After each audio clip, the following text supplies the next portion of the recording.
অবশেষে গাজায় প্রায় ২৩ মাস ধরে চলা ইসরায়েলি আগ্রাসনের একটি দীর্ঘস্থায়ী যুদ্ধবিরতির সম্ভাবনা তৈরি হয়েছে। যুদ্ধ বন্ধে যুক্তরাষ্ট্রের প্রেসিডেন্ট ডোনাল্ড ট্রাম্প ৮ মুসলিম দেশের নেতাদের ২১ দফার একটি প্রস্তাব উত্থাপন করেছেন।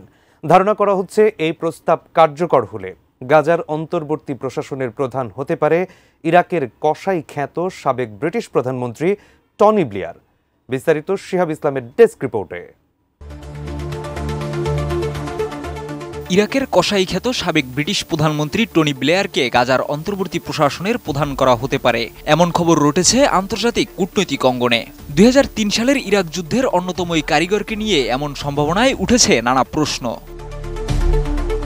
২০০৩ সালে যুক্তরাষ্ট্রের সঙ্গে যৌথভাবে ইরাকে সামরিক আগ্রাসনে অংশ নেয় যুক্তরাজ্যের তৎকালীন প্রধানমন্ত্রী টনি ব্লেয়ার। মিথ্যা গণবিধ্বংসী অস্ত্রের অজুহাতে ইরাক দখলের সেই যুদ্ধে নিহত হয় হাজার হাজার নিরীহ মানুষ।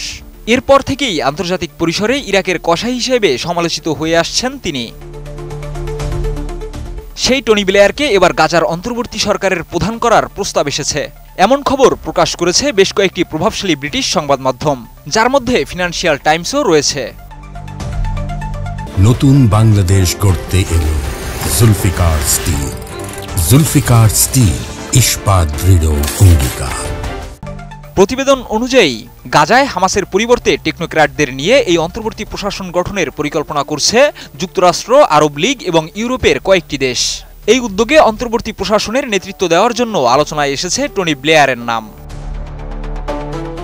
ফিনান্সিয়াল টাইমস জানিয়েছে, এই প্রস্তাবিত প্রশাসনের তত্ত্বাবধান বোর্ডে নিজের অন্তর্ভুক্তির আহ্বান জানিয়েছে টনি ব্লেয়ার নিজেই। তবে তার অলাভজনক সংস্থা Blair Institute for Global Change এ বিষয়ে এখনো কোনো মন্তব্য করেনি।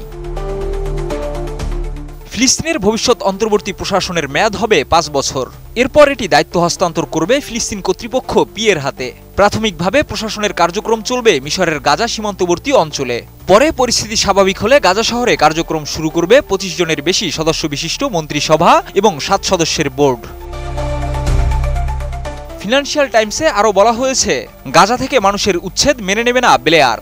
এদিকে ইসরায়েলের গোয়েন্দা সংস্থা মোসাদের সাবেক প্রধান ইউসি কোহেন বলেছেন, টনি ব্লেয়ারের সম্ভাব্য নিয়োগে তিনি খুশি।